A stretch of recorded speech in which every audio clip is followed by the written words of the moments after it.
What's wrong with this picture? Find out in Power Pack every 60 days. By Louise Simonson, John Bogdanov, Bob Wycheck. From Marvel Comics.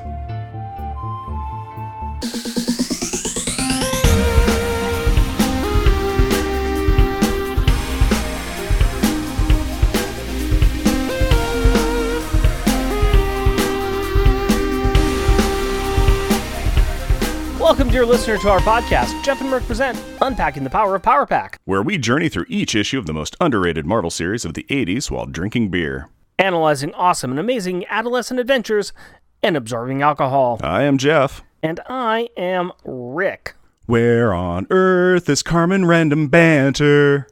Random banter time, buddy. Tell me a tale. What do we got going on? Well, apparently today I'm wearing a red trench coat and a red fedora. Yes, and you're solving crimes or fighting crimes or committing crimes. Committing crimes, yeah. Actually, in the new reboot... Just popping up on the map and just going, here I am in Argentina where they have a population of blah, blah, blah, and an average rainfall of blah, blah, blah. In the new reboot, she's committing crimes, but she's doing that to thwart a really evil organization. Yeah, the organization that she grew up with and wanted to become part of until she realized that they were actually evil. I've seen the reboot. It's good. Okay. Yeah, it's quite good. So I was just kind of talking to amuse myself there. Yeah, kind of. You were telling. Maybe our listeners haven't seen it yet. It's on Netflix. It's really good. It's worth watching. It's very good. It's worth watching. Well, what other random banter do we got? Not much random, but a whole lot of banter. First, the advertisement we used is not actually in this issue, but we thought that it was appropriate. It is the house ad Marvel release showing the kids with their new powers. We'll be putting it up on our website for this issue. We highly suggest you check it out. Big news. Starting in Fantastic Four number 12, there will be backup stories about Future Foundation. This will lead into a new Future Foundation book written by Jeremy Whitley and drawn by Will Robeson, coming out in August. Why is this such big news?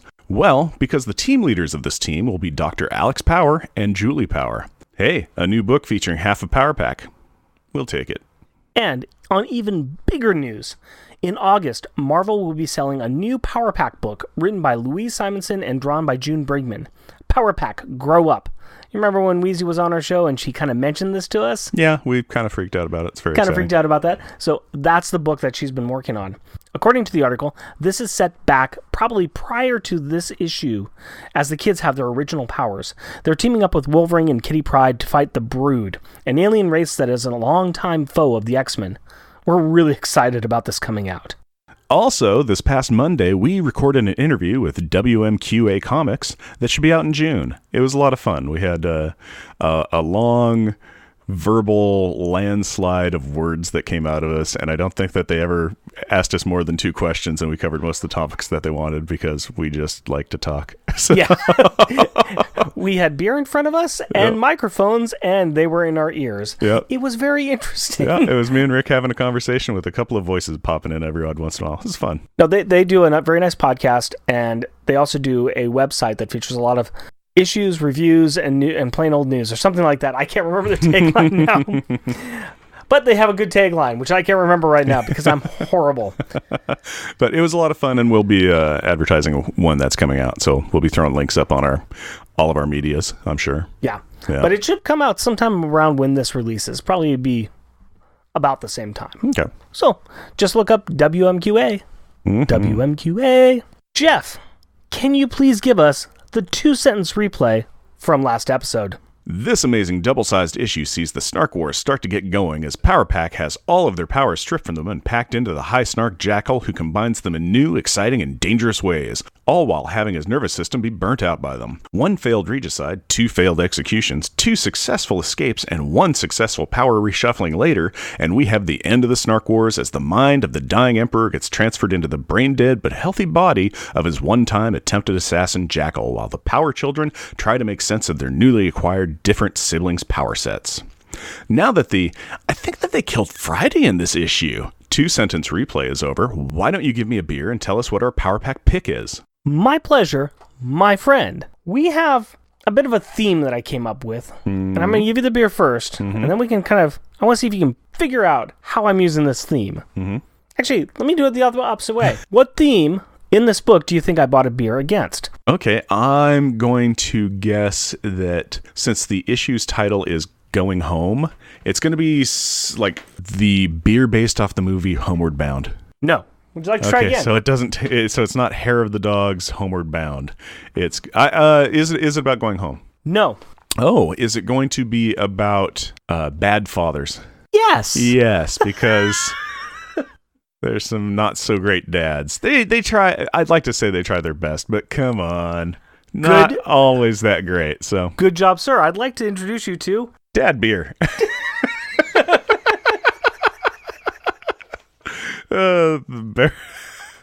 The Bearlick Brewing Company from Portland, Oregon. Dad Beer, easy drinking beer. And its tagline is, well, it's story time, as I always call it, is the kind of easy drinking beer your great grandpappy used to drink in the 1880s. So, Dad Beer. Yeah, there's a lot of dads in this. There's at least 4. Actually 5, I think. Yeah. There's a lot of dads. Yeah, there's in a whole bunch of dads in this. And I thought that it was a nice thing. So no, that ties in really well. I'm just laughing at the name on the can is just hilarious. It's a lager style that has a 5.6 ABV, and it is in honor of the fathers in this book, but also in honor of Father's Day, which will be the weekend prior to when this comes out. We've got a lot of father themes in this story. Well, that's looking like a lager. That's just really your kind of typical foamy, kind of, very clear golden kind of beer. It's a lager. I mean, all intents and purposes, we're looking at a Budweiser. Yeah, it looks like it's Dad's beer. It's your generic beer. Yeah. It's your... what was your dad's favorite beers? Because mine was, growing up, was, Ole, Pabst Blue Ribbon, and Milwaukee's Best, which is a lie. But... I don't think my dad had a favorite type of beer. Really? Yeah, I think he had beers every now and again. He was more into various kinds of liquor and then eventually wine. He had a few beers that he liked, like Full Sail Ale. Okay.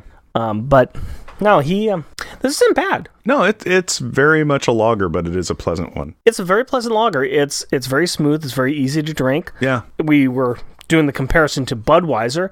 It is much, much, much better than Budweiser. Yeah, I just keep holding it up to the light and looking through it. Just looking at the foam creation, little bubbles, and no, this is nice and pleasant. It is a nice lager. Yeah, if I'm gonna have a lager, would definitely have this one. Yeah, Dad's beer. This is something. This is what Budweiser should strive to be. Yeah, it should be. But yeah. It comes in a can, and this is just pleasant. I'm not huge into lagers. I prefer other types of beers, but yeah, this is a very good lager. Very good lager. A very good lager for a pretty good little story we got going on here. Oh yeah, it's a really good story. Well, it's kind of tying up the old, the old little storyline thing going on. And we could count all the fathers that are in here. Yeah. Because really, we could even say Botcha's kind of a father too. Yeah, that's why I started counting him. I think that's why I was like, oh no, there's like 5, because there's Botcha. Mm-hmm. There is Uric, there is Reed, there is James. Mm-hmm. Okay, I guess there's 4 fathers. There's 4 fathers, yeah. But so let's crack into that, and we do that by starting off with some opening credits, if you please, Sir Jeff. Power Pack, issue number 26, October 1986. Going home. Credits: writer Louise Simonson, pencils John Bogdanov, inks Bob Wycheck, letterers Joe Rosen. Colors, Glennis Oliver. Editor, Carl Potts. Editor-in-Chief, Jim Shooter. Featuring Power Pack, and everything has changed. Alex Power, oldest Power sibling, now has Katie's powers and can disintegrate matter, turning it into energy, which he can expel into Power Balls. Julie Power, second oldest Power sibling, now has Jack's powers and controls her molecular density. Jack Power, second youngest Power sibling, now has Alex's powers and can increase and decrease the gravity of objects he touches. Katie Power, youngest Power sibling, now has Julie's powers and can fly very fast, leaving a rainbow trail behind her. Franklin Richards, aka Tattletale, still has the same power, can send his astral form places while he sleeps, has lost his parents. It happens. Kofi, a chameleon alien who can teleport. Guest starring those aforementioned fathers. We got Lord Uric, we got James and Maggie Powers. We've also got Fantastic Four with, Reed Richards and Sue Richards, Johnny Storm and She-Hulk. They're all kind of distraught. And we have Cloak and Dagger, and they are searching for the lost children. We don't see their fathers, though. That kind of got away from me. Sorry about that. Remember the New Hope-esque ending of the last issue? Are you talking about the giant ceremony where the kids are on stage with a royal alien, and they do not get the medals for saving a planet, not unlike Chewbacca? It's really strange how you're able to unravel my complex illusions. It's almost like we're reading off a script. Script? What script? This is a free-form conversation about the memories that we have about a comic we read, some 30 years ago. We would never stoop to such a low... Oh, shoot. Hang on a second. I just lost my page. I'm sorry about that. Hold on. Anyway, there was a big plot thread that had not been cleaned up, and that was the Crash Smart Ship Friday. Now we're dealing with it. Well, not us, obviously. The kids are. If we were dealing with it, we would probably be saying, "Oh my god, we're in space talking to an alien horse!" followed by a prolonged finger-pointing and an even longer, not-so-manly shriek. The Powers are working with Kofi and Frank to reassemble the damaged ship. They're hoping that by finding all of the pieces and placing them more or less where they are supposed to go, a la Humpty Dumpty style, that all will be well with Friday again. Well, it seems that all the Power Pack children and all the horsemen will not be able to put Humpty Dumpty back together again. What is making things even more difficult is that everyone is struggling with their new power set, especially Julie, who is now a Cloud. And well, clouds aren't really all that useful on moving day. But I wonder if it would help if they did the Humpty dance. Really don't think... Do the fix the ship. Do the fix the ship. The Humpty dance is your chance to fix the ship. Do the fix the ship. Do the fix the ship. Repair the ship. Come on and fix the ship. Do the fix the ship. Do the fix the ship. Repair the ship. Come on and fix the ship. Do the fix the ship. Do the fix the ship. Do you know what I'm doing? I'm doing the fix the ship, y'all. Do the fix the ship. Do the fix the ship. Do the fix the ship. Watch me do the fix the ship. Do the fix the ship. Do the fix the ship. Aw, yeah. That's too great, all. Have you thought about seeing a doctor? You need help. Kofi is trying to comfort the kids as best he can. Katie is a royal mess. She loves Friday, and she wants to go home. Kofi also provides some good explanation on the kids' power scrambling. His father has speculated that the kids got their power sets based on their needs, and that their powers got shuffled around because their needs have changed. It really seems like Katie and Jack are handling this power swap better than the other two. Jack loves the strength he has, and Katie is just zipping from A to B to C to Z like a butterfly. And she's not being asked to kill anything. Bonus! But even with the joy that she is feeling from her new flight power, Katie just can't handle the thought that maybe Friday is dead. Friday, I love you. Please don't be dead. Please. As Katie really turns on the waterworks, the others reminisce about issue 1 of their series, and when they first found Whitey on their beach. And as Jack presses his face to the window, he makes a successful perception check. Holy cow! There's something in there! A light! There's a light on inside! Now that everyone has the advantage on their roll, they all confirm that, yes indeed, there is a small light on inside. One that is fading fast. And faster than Jeff can sing "Turn on Your Heart Light," Franklin volunteers to get some help. And the little dude just falls asleep. Like that. He was standing, and then his body just crumples to the ground in that classic kid sitting pose. And instamagically, his astral form appears in the Emperor's room, where Yurik and Badsha are arguing about what will be done with Murad.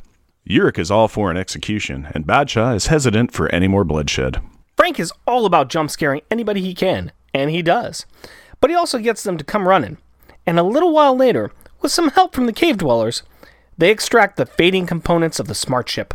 While this highly technical work is being done to the Chimelian smart ship by all of the people who are not Chimelians, the two Chimelians, Yurik and Kofi, are talking about the low chances that Friday will make it. Yurik callously says, "One failing light doesn't mean that there is anything salvageable, and after all, smart ships were built to serve, even unto death." Gosh, if only there were some, alien experts around who could help. Well, instead of that, Kofi decides that this is the moment to mention that he took his father's smart ship and crashed it on Earth, killing Data. Yurik, who apparently doesn't like the taste of what he's been cooking when he has to have a mouthful, starts shaking Kofi and yelling at him about killing his beautiful smart ship when he learns of Data's destruction. Good job, Yurik. That's some, real good parenting you're doing there. In fact, it's so good, and it impresses Kofi so much, that he runs off from his father in tears. Speaking of parents and crying... Meanwhile, back on Earth in the Powers apartment, home of the returning injured matriarch. Jim helps Maggie into the empty apartment, telling her to relax while he makes his famous lentil soup. But Maggie beelines to her daughter's room and picks up a teddy bear and breaks down. Not the homecoming everyone was hoping for. No, not at all. And since this scene is so depressing and we are a comedy podcast, let's leave this grieving couple to their sorrow and see if we can find something of a lighter fare. You mean like a scene with Cloak and Dagger? Marvel's saddest of sad sack supers, trying their best to find the missing kids? And by best, we mean they are torturing random street thugs looking for information on the kids? Remember when I just said something of a lighter fare? Cloak and Dagger were not what I meant. I was hoping for something more rainbowy with sunshine and maybe sprinkles on top. Puppies even. I have a copy of John Wick here. But since we were here with Cloak and Dagger, what has their version of waterboarding produced? Nothing about the kids. Just some mumblings about some strange happenings with mutants in Central Park. Well, that strange breadcrumb is enough to send them off to check it out. Spoilers, it has nothing to do with the missing Power Children, but it is an entirely different questline that they just opened up for an upcoming storyline. Meanwhile, back on Snark World, Home of the fighting accused Queen Mother. It is time for the trial and sentencing of Maraud, and she, like the honey badger, just don't care. She is bitter about her failed regicide and that the Emperor is now wearing her son's body. Bacha, for probably the 100th time, reminds everyone that it was freely given. The body-borrowing Badsha brings the business to its boundary by boldly bellowing that the begetting baddie, bereft of her boy, is to be banished. Booyah! As a grumbling gal in a smashing Maleficent robe is guided to her ship, she calls the Emperor weak, and that she will have her revenge! You know, the usual defeated banter of a sure-to-be returning villain. There is some disagreement between Julie and Jack on this royal decree. Julie is compassionate, thinking that Maraud has suffered enough. Jack is a little bit more realistic. Are you nuts? That vengeance she's vowing is on us! Emperor Bacha is informing Alex that he is detailing a crew to take the kids home on his own personal yacht, now equipped with a freshly impounded cloaking device. Also, Yurik will be going with him as an official escort. Yurik has forbidden Kofi from going with him because he broke the law by visiting a forbidden planet, aka Earth, and crashing and killing his smart ship, Data. Hey dude, let it go. Yeah, Alex has had enough of this horse on his high horse, and he points out that Kofi came along to warn them because he knew Yurik would not listen to him. We thought you changed. As Yurik yammers after the kids, trying to justify his jerkitude, the Emperor provides his friends with this advice. I think, my friend, that it is time you quit blaming Kofi for his mother's death and tried to become friends with him, so that what happened between me and Jackal won't happen with Kofi. Kofi, meanwhile, has decided that he will stow away on the ship, something Alex catches as the pony sneaks on board with a teleportational Bleep.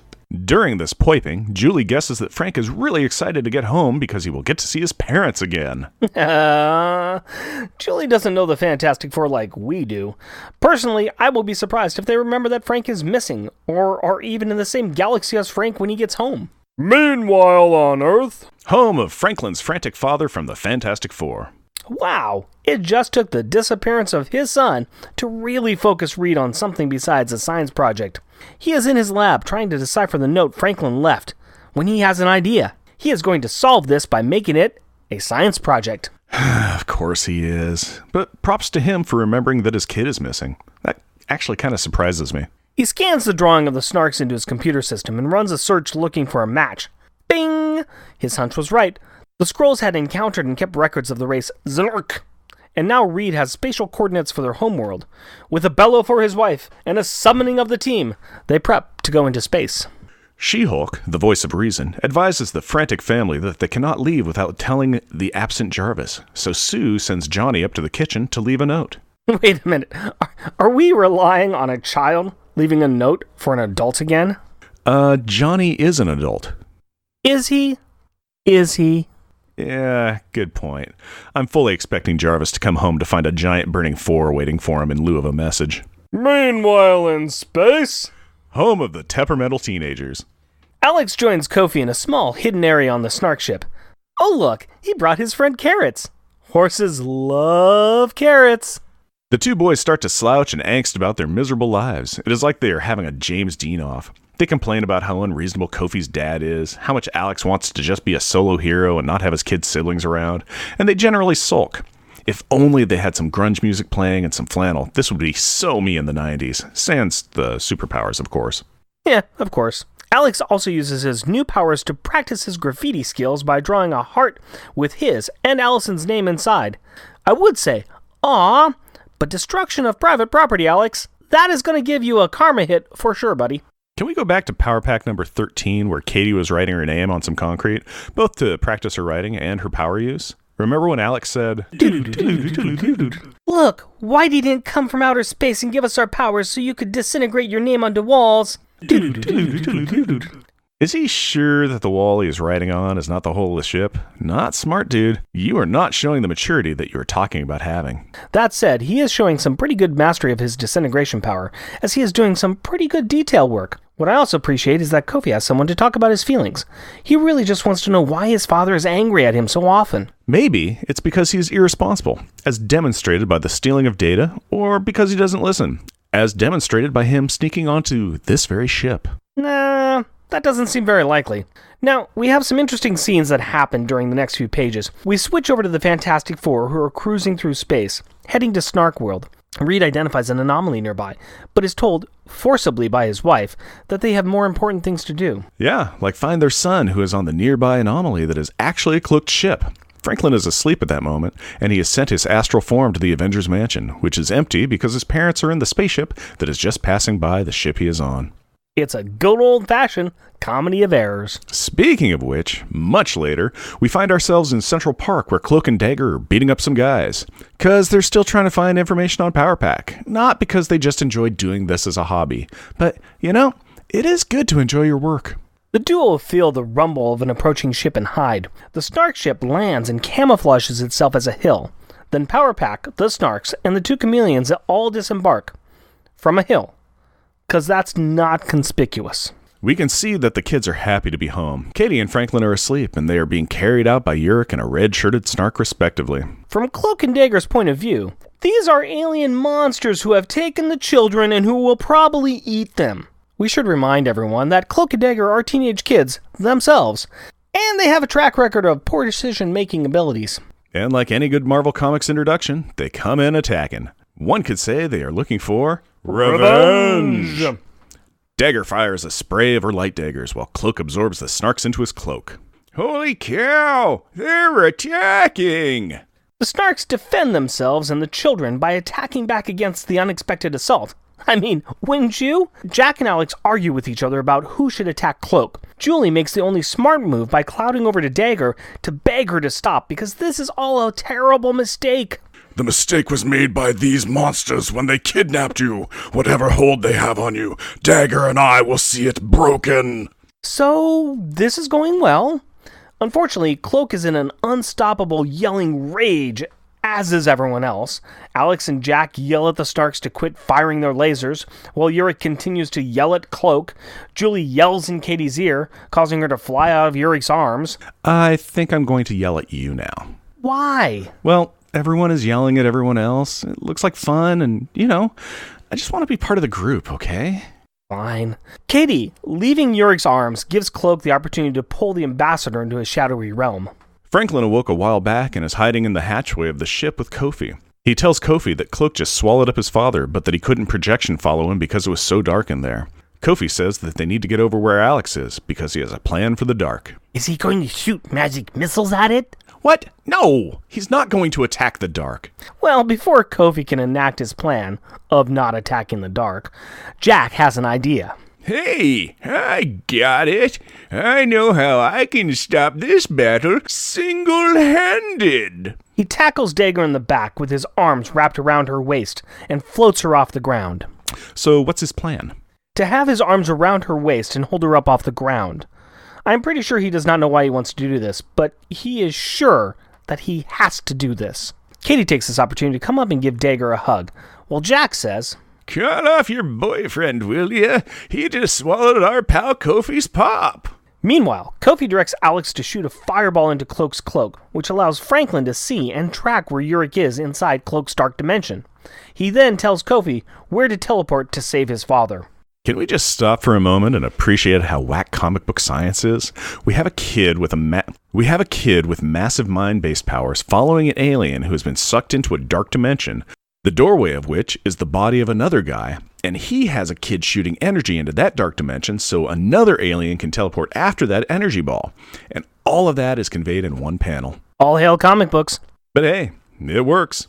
Kofi travels through this nightmare-filled realm, twisted visions of his father dancing before him, mocking and belittling him. Kofi stays true and continues to follow the yellow Powerball until he comes onto a horrific scene. His father is being held by a batch of arms coming out of the ground as he helplessly watches his wife and infant son be attacked by these large red flying lizard monstrosities. This is a moment from the past, a past that Kofi did not know about. Oh, so that is why his father is such a jerk. Apparently his mother died while protecting her son. Kofi takes this all in, pulls away the arms holding his broken dad, and teleports his father out of there. Wait, Back at the battleground, Yurik is amazed to see that it is really his son, the one who should be back on Snark World doing the chameleon equivalent of standing in the corner. Before Yurik can really reprimand his son, forgetting the fact that his son just saved his flanks, the aftermath of the battle with Cloak becomes apparent. The Sovereign squad of soldier Snarks sent to safely supervise the super siblings' sojourn show serious signs of suffering. Cloak's Shadow Realm has put a few of the guards on death's doorstep. Yurik attempts to heal them,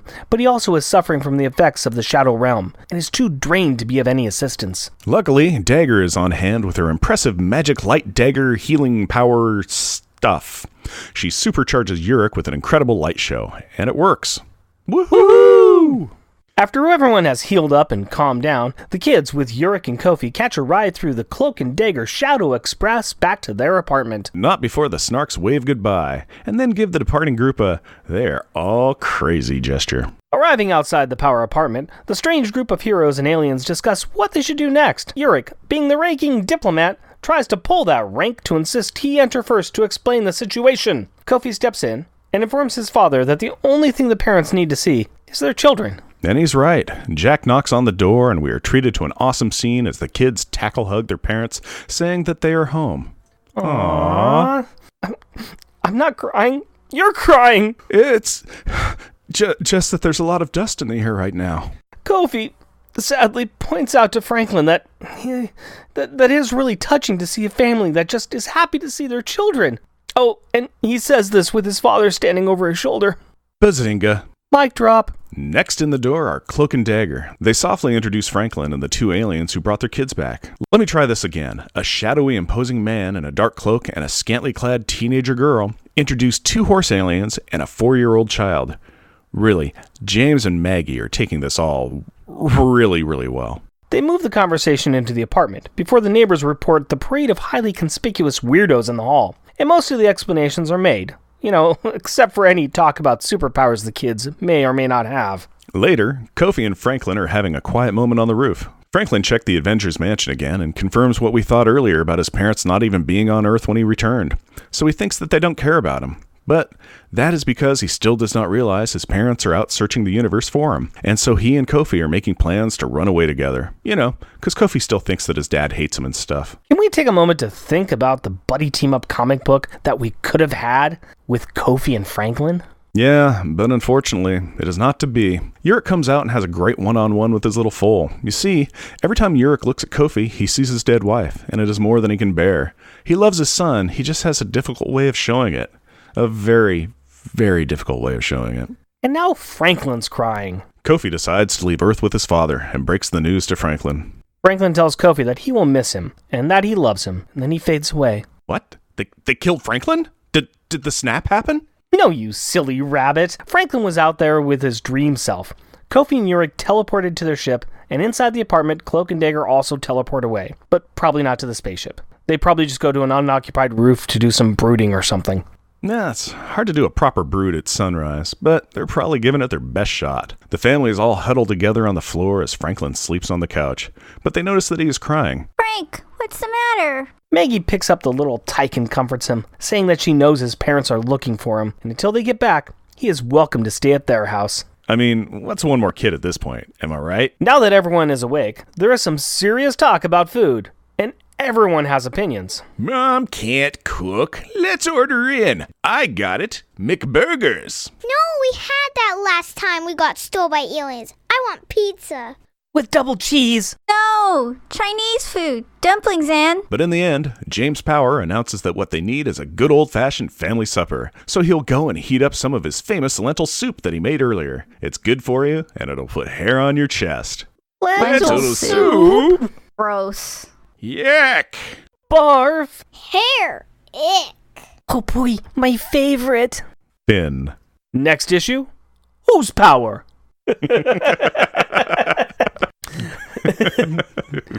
But for this issue, power packaging. Yeah. Let us talk about the cover of this fine book. Mm-hmm. We have got a cover drawn by John Bogdanov and Bob Wyacek, and this one is an orange background. We have got the kids now up in the little box. They are all with their correct powers. Mm-hmm. You got Julie in cloud form. She's kind of on top. You've got Katie flying in the rainbow. You got Alex arms out shooting a powerball, and you got Jack floating with the good old checkerboard black. Now the cover itself is orange background, and you got the Power Pack logo at the very top. Mm-hmm. And you see the Power Children and Kofi are all attacking Cloak. So you got Julie on his head, kind of her feet around his neck, and she's pounding his head like a bongo drum. Katie is halfway into the Shadow Cloak, and she's got a hold of Jack's hand, and Jack is being dragged through the ground, and there's like claw marks there. Alex is firing off a powerball into the darkness, and Kofi's all wrapped up in the cloak. Does not quite happen like this, but it's pretty dang close. I would say that this cover is a lie. A dirty, dirty pants on fire lie. I'm not gonna say it happens exactly like this, but this is pretty close to what's going on. Yeah, kind of. I mean, Cloak has gone nuts. I mean, it's not as bad as this, but Cloak has kind of gone nuts, and he is throwing everybody in there. The only people he's not really throwing in is the Power Children. Yeah, but he also doesn't listen to them when they're all, hey, stop.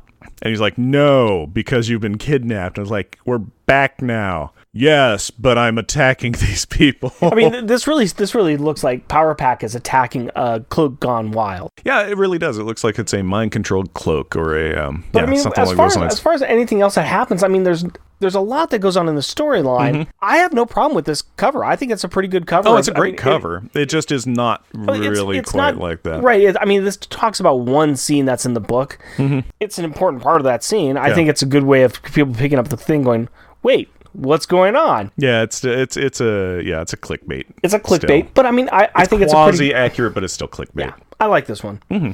And it's orange. How often do you see orange on covers? Yeah. And I like it. It's a really fun, interesting little cover, and it kind of shows like the terror that's going on. It's only really, really terror-filled moment of the book. In fact, let's talk about that. I know I got further down my list, but Cloak and Dagger. Shoot first, don't bother with questions. Oh my god, they were terrible. Okay, they see the Power Children returning from space with aliens. 2 of them are being carried by aliens. The others are all like, like Jack's all got that, woo, everything's awesome kind of thing. And they're stretching and smiling and happy. And so it would be kind of along the lines of like, if you saw your neighbors coming home and they've got like Disneyland paraphernalia and they're all happy and stuff. And a dad's carrying their sleeping kid. And you're like, they've been kidnapped before. So now I must punch them because they're back home, but been kidnapped. Well, they don't see them with their parents. They see them with aliens. But they're being returned, and if you look at context clues or body language, you can see that everybody's pretty happy, and it's like two children are sleeping in their arms. The only thing I can say is they're far enough away that they can't see that they're happy looking. It's just on the edge of like, why don't you just go and see what's going on, or do some sneaky to figure out what's happening before you just attack. Yeah, it's the problem with Shakespeare, which is that if you actually went and talked to this person, you would kind of get rid of the rest of the show. All they needed to do was just pop out of this like, Dagger, travel with me through the shadows. And then she goes, okay, and they pop out, and then Cloak goes, Alex, what's going on? And then he goes, hey, we were kidnapped, but then we got everything good, and we came back now. I see a whole bunch of problems with what you just said. Cloak and Dagger pop out next to these trigger-happy snarks. Fight. Yeah. Well, at that point, it would be the snarks attacking the human invasion, the monstrous human invaders. Even though if they did more of a controlled going up to this group. Yeah. Well, you see, we're kidnapped by these aliens. Attack. Yeah, but it was like, not these specific aliens. Wait. Yeah. The best thing about that scene, though, is that like Cloak and Dagger are all like, aliens, demons, or monsters, give us back the children that are your prisoners. And they're like, Yurik's all, they're talking in their own languages, and Cloak and Dagger can't understand. And Yurik's all like, defend these children with their lives. And the snarks are all like, we will lay down our lives to protect these heroes of our planet. And it's like, everybody wants to protect them, so they're all, Yeah, and so like, hey guys, can we just, can everyone stop, please, just. It is perpetually that. Take it down one notch. I do like the fact that the kids are really, and in most situations, the kids are kind of like let's figure out what's going on before we just attack. Yeah. Going back earlier in the book, let's talk a little bit about this exile versus capital punishment. We had a couple of different times when it came up. There was a real deep conversation that Yurik was having with Bacha. Yeah. And then, of course, after they made the decision to exile Murad, we still had the ongoing talk of like, well, this is good. You know, she's served. She knows she did something wrong. She's going to learn her lesson. And Jack, being kind of the voice of reason no, she's evil. She's going to come back and kill us. Yeah, she's going to come back and get revenge on them and us. Should it be exile? I mean, for a plot point for story convenience, yes. But yeah, it is obviously returning villain. How do you feel about capital punishment in this situation? Badge is a forgiving guy. I think potential regicide. Yeah, I know. Well, kidnapping of aliens, long time poisoning. A couple of multiple attempted regicides because it's like the poison ain't acting quick enough. Let's kidnapping go. of aliens, starting a snark war, war, causing the deaths of untold number of snarks, kidnapping ambassadors. Yeah, kidnapping his friend, who he calls his brother, his childhood friend / brother from another mother planet. Yeah, all of this. Badge is a lot more forgiving than I would be. If I was in their shoes, I'm like, yeah, you did all these things. You know, your son has provided me his body, which means that we will make sure that your clan still retains their lands. You got to go. Mm-hmm. Yeah, we don't know how it acts though. If it's like, okay, so what happens if their queen mother dies? Is it that the entire clan goes insane? Are they then do they then all die? Do they get absorbed into other clans? Exiled, yeah, and her entire clan is going with. Yeah. It's basically her and all of her people are going away, and she's going to be back. Yeah, yes. Yeah, she didn't go, Emperor Badshah, I learned my lesson. You'll never see me again. No, she was like, you think that this, stops my quest for my thirst for power? No, I'm going to come back and I'm going to destroy you and I'm going to get that power. I am going to get revenge. Which is always fun to say. Very much so. Teenage angsty boys. Yeah. I kind of was feeling it with the angstiness, I just want to be a loner. I don't want my family around. Why doesn't my dad love me? Why can't I get along with him? Well, Kofi, I totally get his. Get his. And Alex, I can understand a little bit because he's just, and he isn't, he just says that he's the oldest and he sometimes just wants to be alone. He doesn't always want to be part of a group. He doesn't say that he wants to totally be solo. He just says he would like to have some of his own space. Right. So I get that. And he even kind of, it's like when... He shares a room with his brother. Yeah. But when Kofi was like, hey, Alex, I know that you know that I'm here. Did you tell your family? And he's like, no, because they're going to let it slip. And then he immediately goes, you know what? I'll probably tell them later because they won't. They're not going to tell anybody. They're better than that. He's trying to be I'm going to be the rebel. Yeah. No, I should still talk to my family. Yeah, well, he is. That is just very much a moment where he's kind of like, I just would like some downtime. I would like some downtime away from my family, and I 100% understand that. Really? Yes. And I don't mean that just from current situations either. I mean, in general, in life, you can't. It's like you can love people as long as the day is long, and sometimes it's great if they're just not around. Yeah. No, I agree. Yeah, totally same thing with. I've always felt that way with friends, family, everything. It's like, hey, I love cake. I don't want to have cake all the time. But your tongue wants cake all the time. All the time, yeah. Cake, yummy. Mm-hmm. So let's kind of fall back into the teenage boys and angst and their fathers. We have mentioned this. We kind of beat this down. Yeah. We got the dad bear going on. We got Jim and the kids. We got Reed and Franklin. We got Yuri and Kofi. We got Bacha and to some extent Jackal.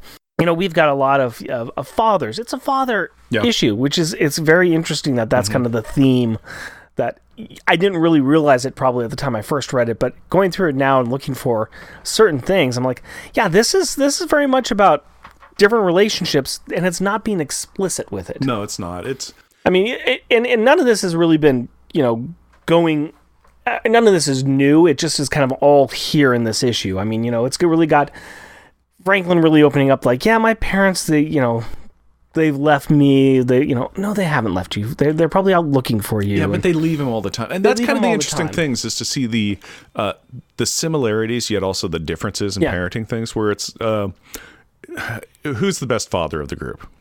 I'd say Jim Powers. Yeah, plain and simple. James is totally the best father there because he's constantly engaged with his kids. He loves his kids. Let's put it this way. Back in issue 5, he punched out a guy who threatened his kids. He punched out his boss who threatened his kids. Yeah. So, there you go. Yeah. Reed leaves town all the time. He gets caught up in his work a lot. Yeah, it is very much just like, hey, I have a son. Yeah, Franklin, and I'm sure he can just he's good. He's with Herbie.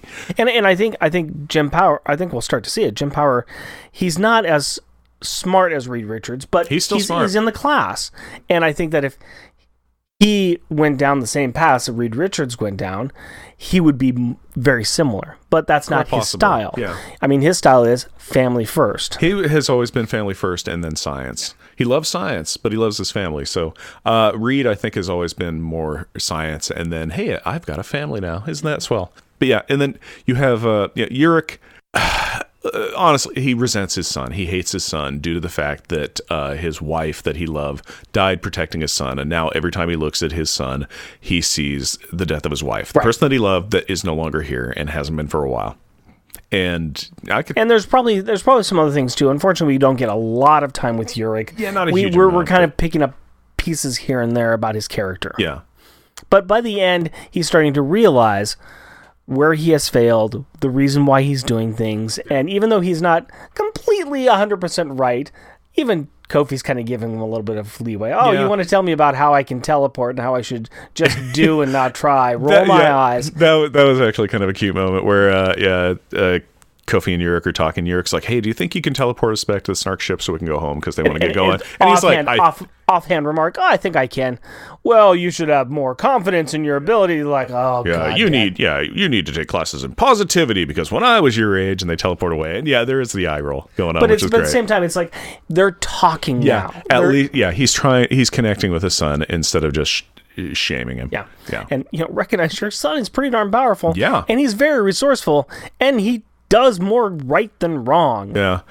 Okay, here's the thing that really upset me about Urich, though, too, was when, they're right at the beginning, they're working on Friday and trying to save Friday's life. Mm-hmm. And Urich's all, it's a ship, and they serve unto death, and so what if it dies?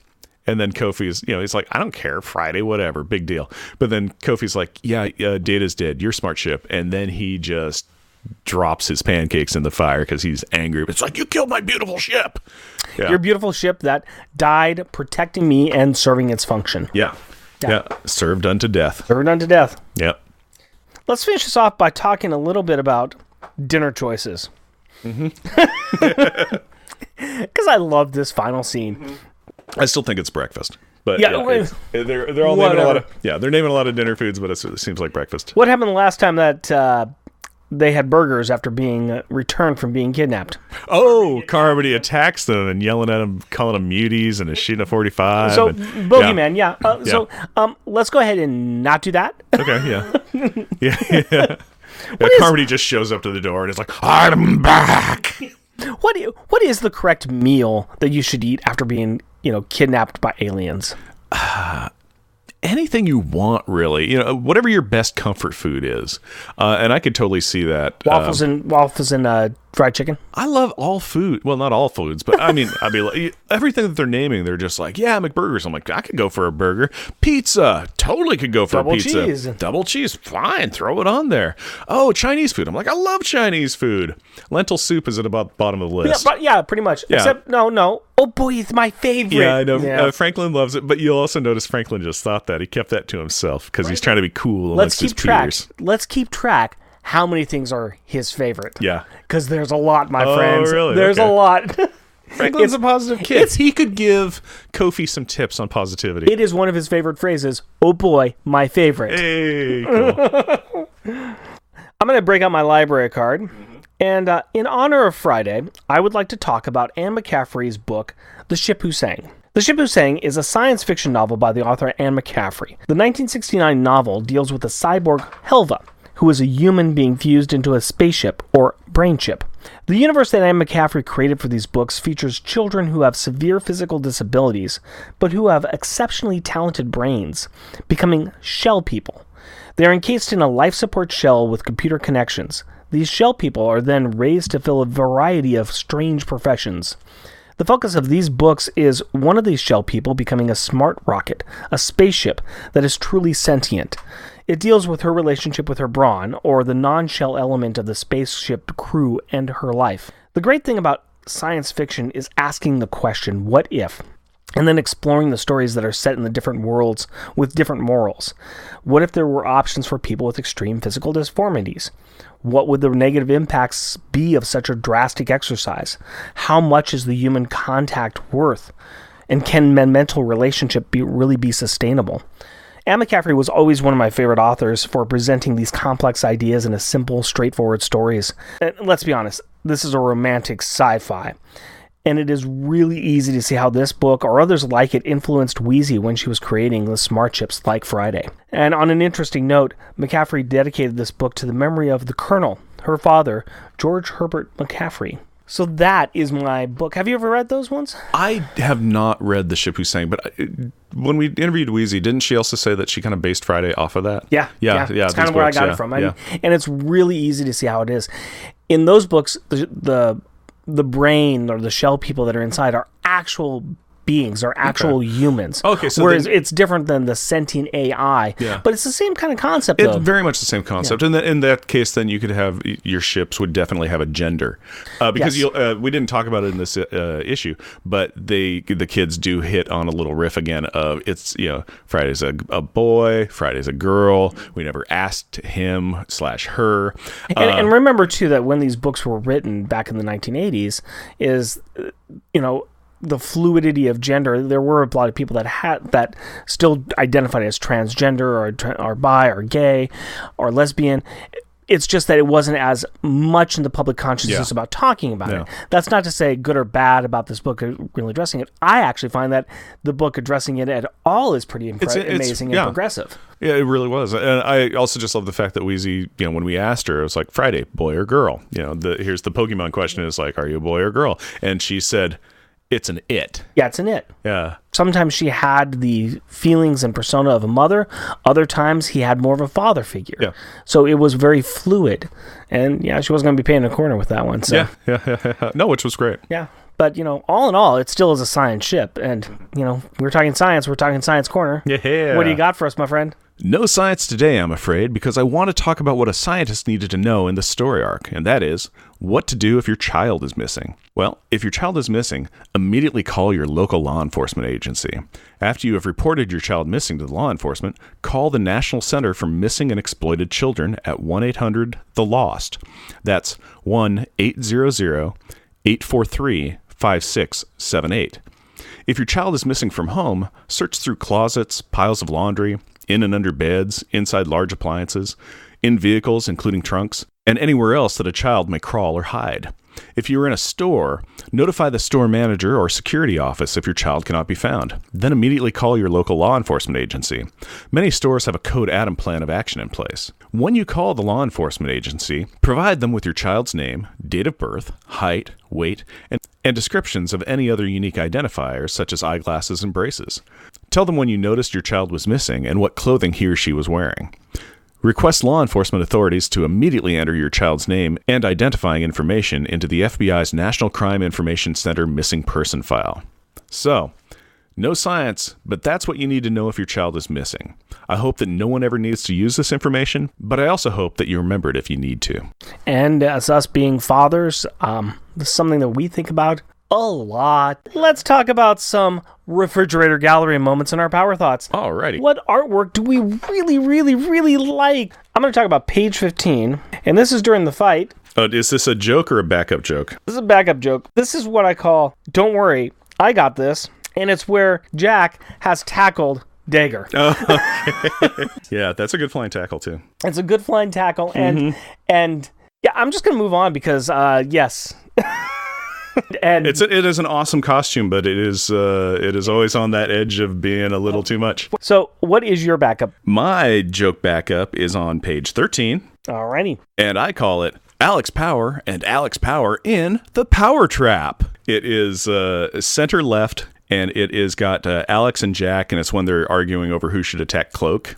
Because if you look, okay, yeah, Alex is there and he's powered up with his G power, not his G power, his Energizer power. And Jack is powered up with his G power. And Jack has blonde hair. Jack has a problem of having blonde hair quite a little bit in this comic. One time he has white hair. Yeah, they've got some color choices that are not hitting it right there. The panel above that also has Jack and Alex right next to each other, and they both have blonde hair. So I can understand the colorist kind of being like, oh, it's just like they're used to doing the thing they do, and now it's changed. Yeah. So I totally get that. But yeah, I just thought it was funny because it's like, Alex is getting around a lot in this comic. It's a new power he said he's got. Yeah, he's like multiple man, except just once. Let's go to page 10. Okay. Because I want to talk a little bit about this this note on the fridge. Hey, this is my joke as well. I call it Johnny's note. Johnny's note.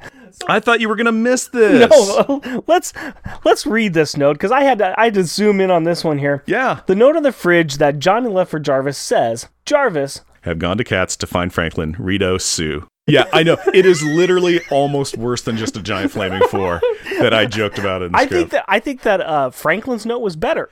Yes. It literally just says, we've gone somewhere later. Yeah. I think gone to space is about. That would have been better. Have gone to space to find Franklin. That makes sense. And he just tacked it onto the fridge where other stuff is there too. It's going to get lost in the minutia of it's like there's a drawing from Franklin that says, Jarvis by Franklin. And it's a picture of Jarvis and he's got wearing an apron. He's got hearts on the thing and everything. And there's magnets on the fridge and stuff. This note is going to get lost. This is ridiculous. Johnny Storm is a child. Oh, totally. But yeah, it would have been better had they said gone to space to find Franklin. But at least he said we're going to go find Franklin. Yeah. Yes. But again, almost as bad as just a giant flaming four. Let's move on to our top ones. I am so proud of you for seeing that one. I thought that was going to sneak by you. No, I caught that one. That was a first time through on that one. That is fantastic. Page 18 is my backup one, and it was really very close between my backup and my top one. But page 18, I'm going to choose as my backup one, and I'm just calling this one Family. I said this is my first place one, and I call it We're Home because that's what Alex says in the panel to his kids. It's the kids all tackling their parents onto the ground. We can't talk about this picture because we're just going to start crying. Honestly, that is very true. It's just kind of like, I was reading through the comic and I hit this panel and I'm like, yeah. I'm like, why am I getting all worked up about this? There is a mess of emotions in this picture. Yeah, giant ball of emotions. Bravo to John Bogdanov because they sell it. Yeah. That's why it's my first one. It's great art. It's the family all together.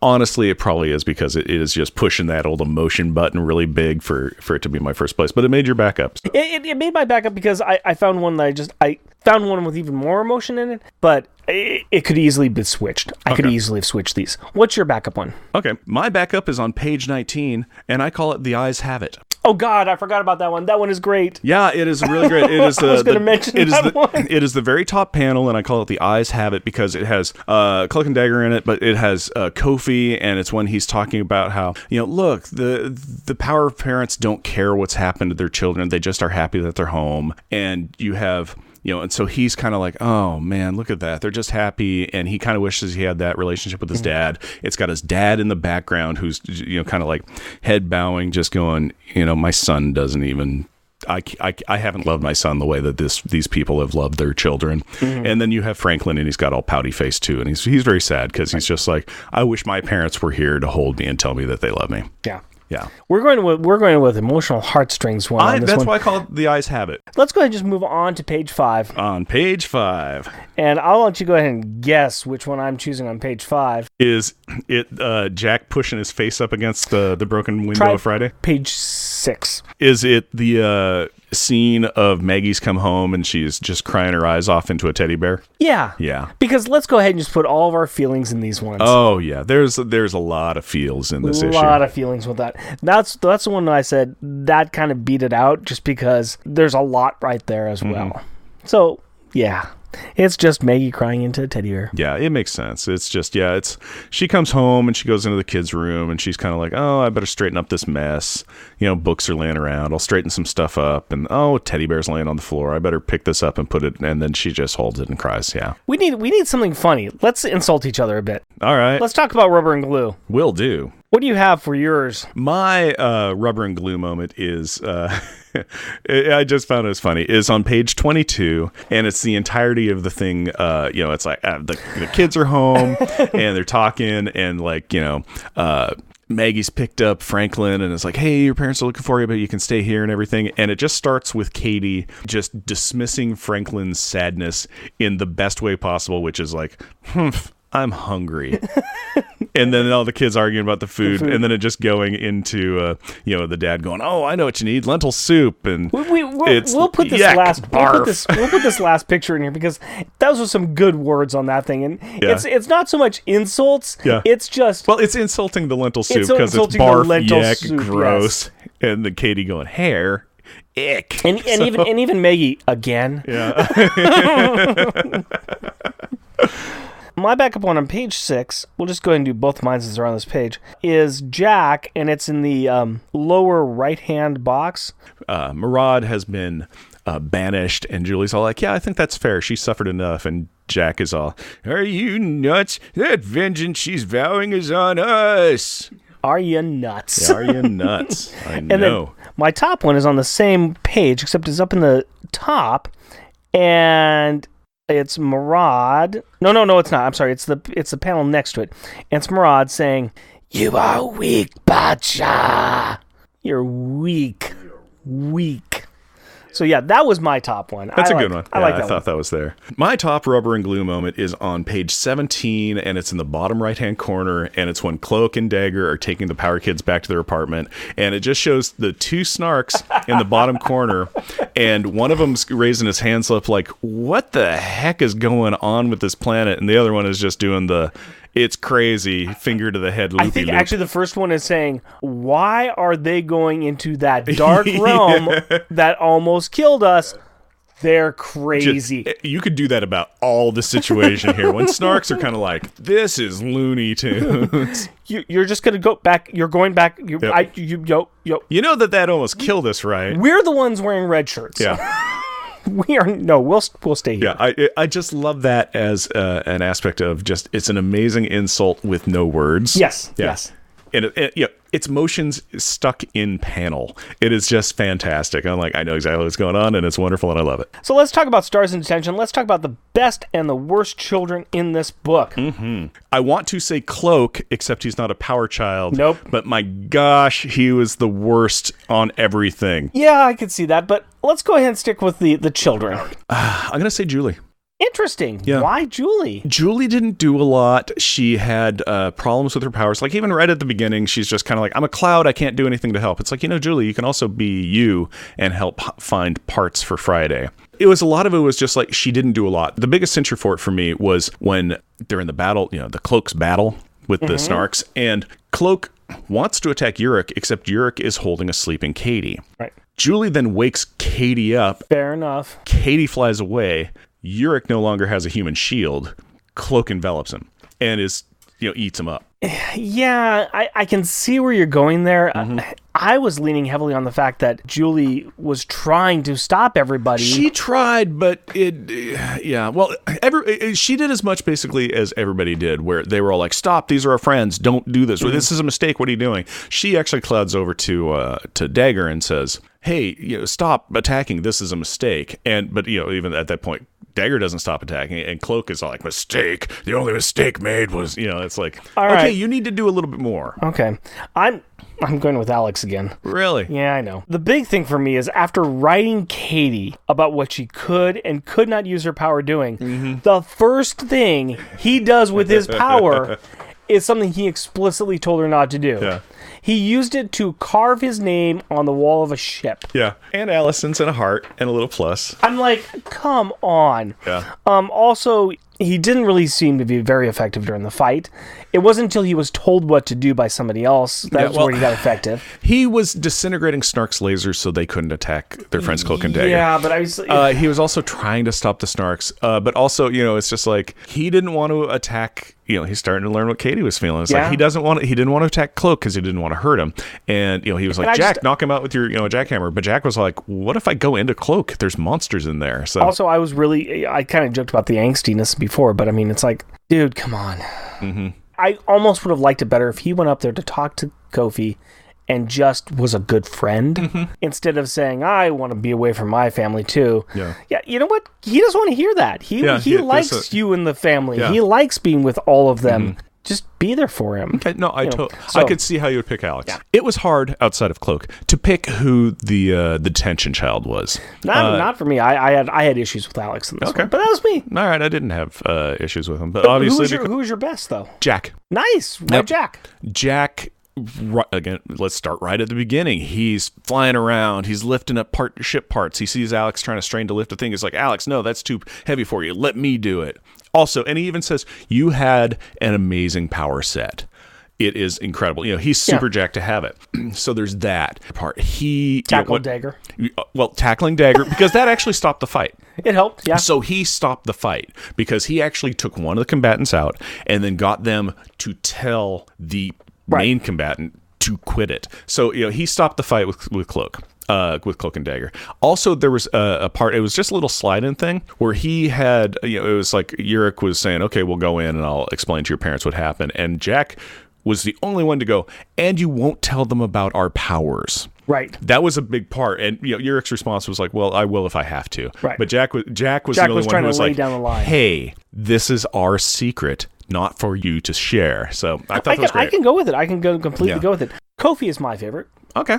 Because he was the adult in the situation with his father, and he finally. Well, he also ran away from his father and stuff. He did, but at the same time, he was trying. He was trying to be the adult in that situation. He was the one that came up with the idea to find his father inside Cloak, and he just was a good friend to Franklin. He was a very good friend to Franklin, and he's a very good friend to all the kids. He is great with the family. Yeah. He really is. No, Kofi is fantastic. I just thought that Jack. I'm fine with yours. I'm good with all of our choices. Good, interesting thing though, we have a full table there. Oh, we each chose a different person. Everything. Yes, we did. No G-force. We have 0 Gs, which you can find in space. And now that he's not G anymore.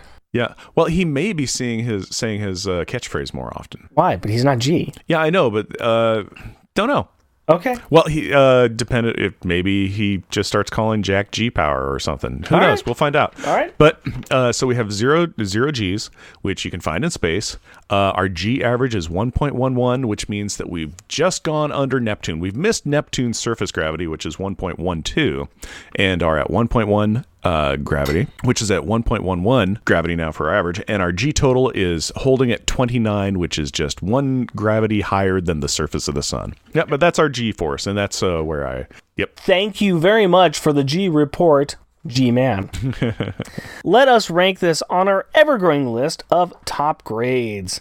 We've got 1 through 28. Starting with Power Pack number 25, Power Trip, which is our new number 1, and we got the bottom list to Thor 383, This Cursed Earth. So I would like to start us off by talking about Homecoming. The reason I'm doing that is that's issue number 5. That's where the first time they came back from space. So I think we can say that this is better. Yeah, this is better than 5. Okay, so we can go ahead and move up from there. Is there anywhere that you're looking for on this one? It's a strong issue. It really is. Is it better than Kidnapped or Rescue? Okay, Kidnapped is when they're in space. Rescue is when is the Jack-centric episode. Yeah, Jack-centric. I kind of want to say, I'd be willing to put in the new number 3. Wow. Right below Guess Who's Coming to Dinner. Yeah, I like this. I like this one quite a little bit. I could see it anywhere from 3 to 5. Let's put it as number 5. Let's bump down the Uncanny X-Men one. Okay. It's a good character story, but it's light and breezy. But it's well put together. Very well put together. Yeah, it's really well put together. So, it's got a lot of emotional clout to it. We'll make that the new number 5. Congratulations, number 26. It's a pretty strong showing for you. Yep. Let's talk about this beer then. Dad beer. Dad's, yeah. Not even dads, just dad beer. Dad beer. What kind of beer is it? Dad beer. What kind of beer does Dad drink? I still am enjoying this one. Yeah, it is pleasant. Mm-hmm. I'm gonna make this really nice and easy for us. I'm gonna say that this is a good 4 for me. I mean, a lager is not my taste normally, No, it's but not the thing me is, either. I would take this any day of the week. I honestly would as well. I'm gonna say 3.5 just because I enjoy it, but I think I'd go for other stuff. But it is, it. Like I said, I was pretty wishy-washy on that. Bear Lake Brewing Company, Portland, Oregon. Dad beer, easy drinking beer. It is. It's very easy. It's just, it has a pleasant taste. If you like lagers, it is everything a lager should be. And now we're up to Kid's perspective, and that's where Rick talks to his daughter Carrie about this issue, and we get her opinion on the book. So, Rick, Carrie, tack, why don't you? Hi, Carrie. Hi, Daddy. How you doing today? Good. Excellent. Tell me about this issue of Power Pack. They do return home in the end. Well, that's good, right? Yes. And how happy are their parents that they're back? Super happy. They don't even ask a question. I'm sure there's some questions they ask, but I think a lot of them got answered by the people that brought them back, right? Yeah. Who brought them back? Cloak and Dagger. Who brought them back from Snark World? Kofi and Yurik. What did you think about what happened when Kofi and Yurik and the Snarks met Cloak and Dagger in the park? Cloak and Dagger started fighting. Why? They thought they were still the bad guys. Right. They had no clue what was going on, did they? Yeah. What else happened? Well, is this page on page 9? What happened on page 9? I kind of like it how Kofi's hiding from his father. I mean... So Kofi's neck on the ship, right? Yeah. And who met with him and who talked to him? Alex? And what did they talk about? About how hard life is.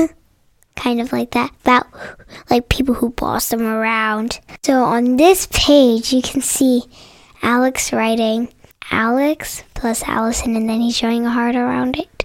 Should he be doing that? Nope. I don't think so. Why not? Because it's on a ship. What could happen if he does it on a ship? You could actually cut through it. That's right. Did he one time tell Katie not to do something like that? Yeah, when she was signing her name. That's right. Good memory. Very good memory. That's what we call a hypocrite. Like a hippogriff? Not quite. A hypocrite is somebody who says, don't do this one thing. And then they do it? Yep.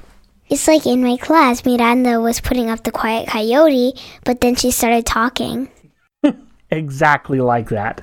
The kids made it back okay.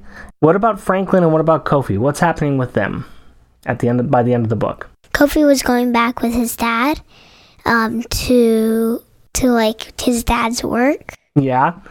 And Franklin was supposed to go back to his parents. Just for now, he has to wait with the Power Kids. Why is that? Because his parents might be out. Where did they go? To save him. And they went out to space, right? Yeah. They went right by each other, didn't they? Yep. And I know you like to talk about the cover, so what about this cover?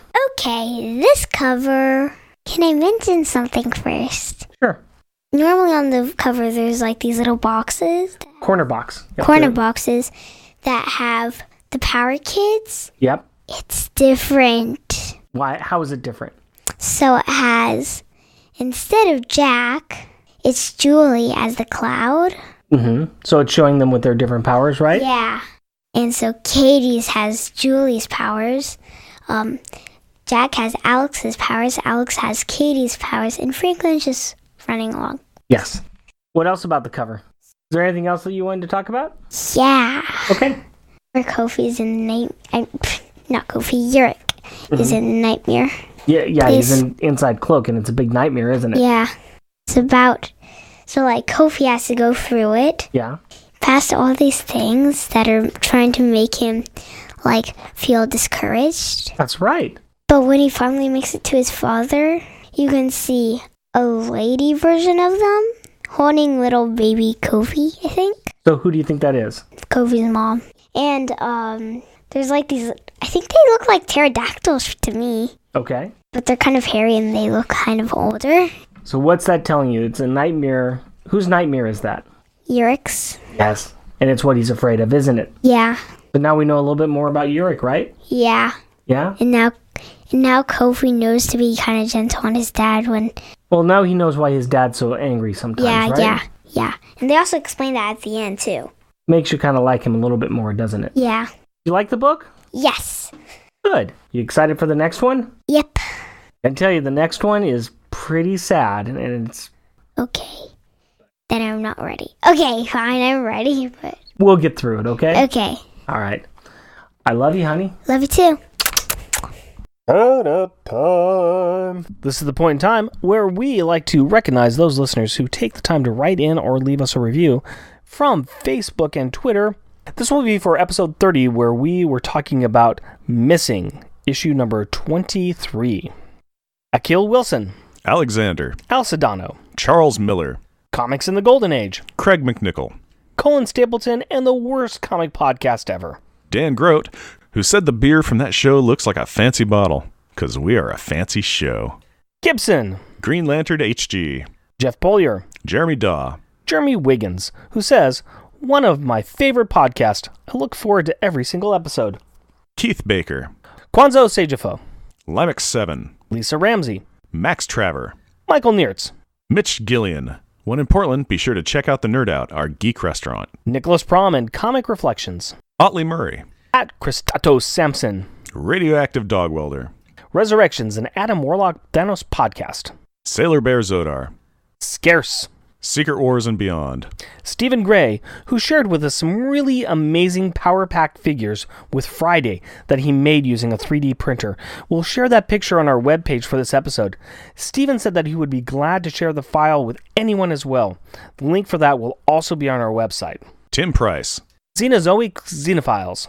Be sure to check out the other shows that we're on, Rick Meets the Legion, which you can find at Comic Reflections, and our Junior Agent submissions on the MI6 Rookie Agent episodes of On Her Majesty's Secret Podcast. Right now it is just shirts and stickers around our logo, but we will try to come up with some other fun stuff for our fans. Go to redbubble.com and search for Unpacking the Power of Power Pack. Jeff and Rick Presents is a bi-weekly self-produced podcast recorded in front of a live studio audience of about 20 paint cans. If you would like to interact with us through the magic of the internet, you can do so through Twitter at Jeff Rick Present, our Facebook page, Jeff and Rick Present, our email address, jeffandrickpresent, all one word, at gmail.com, or at our website, jeffandrickpresent.wordpress.com. And if you would like to help support our show, we are on Patreon. You can find us at patreon.com, Jeff and Rick Present, all one word. Please rate and review us on iTunes or Stitcher, tell your friends about us, or share your love for us on social media. And as always, we want to thank the wonderful women in our lives. My wife Cindy and our daughter Carrie. My fiancée Hillary and our daughter Aurora. We love you. Until next time, Costumes off. Our theme music is 80s Action. Also featured in this episode is Spacewalker.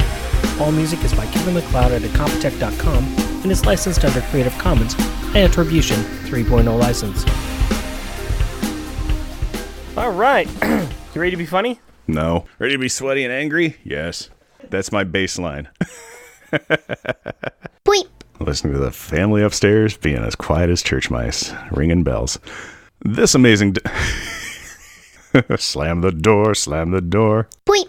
I would love to be knighted. I think that would be really great. We'll work on that. Okay, we'll work on that. If we have any fans out there that have the ability to knight us, Yeah, that'd be it's great. probably not legal, but go ahead. I mean, lie to me. Just Wait, say that you SCA. can. Yeah. Oh, yeah, I guess there is that. Bleep. That mixes with dinner really good. Oh, yeah. This is going well with the McDonald's. Dad's beer and a dad's dinner coming up just to rear its ugly head and go, hey, fellas, burp. Bleep. Meanwhile, in space. Home ought the temperamental teenagers. Bleep. I would say aw, but destruction of proper Bleep. I just liked it if you just continued your Shatnerism there. Reed identifies an anomaly. I was nearby, I was actually but is told forcibly by his wife that was going through my head. that too. they have more important things to do. Bleep. I know, that's weird, because then his next line is, call off your boyfriend, will ya? He just swallowed up our pal Kofi's pop. Call off your boyfriend, will ya? He just swallowed up our pal Kofi's pop. Bleep. I will give you a choice. Death or cake. Cake or death. Cake. Well, there you go. Yeah, Fine. nobody picks death. Nobody Weird. picks death. It's Yeah, weird. it's- Very strange. It's raspberry flavored. Death. Yeah. Bleep. And now... Burps. Pretty classy.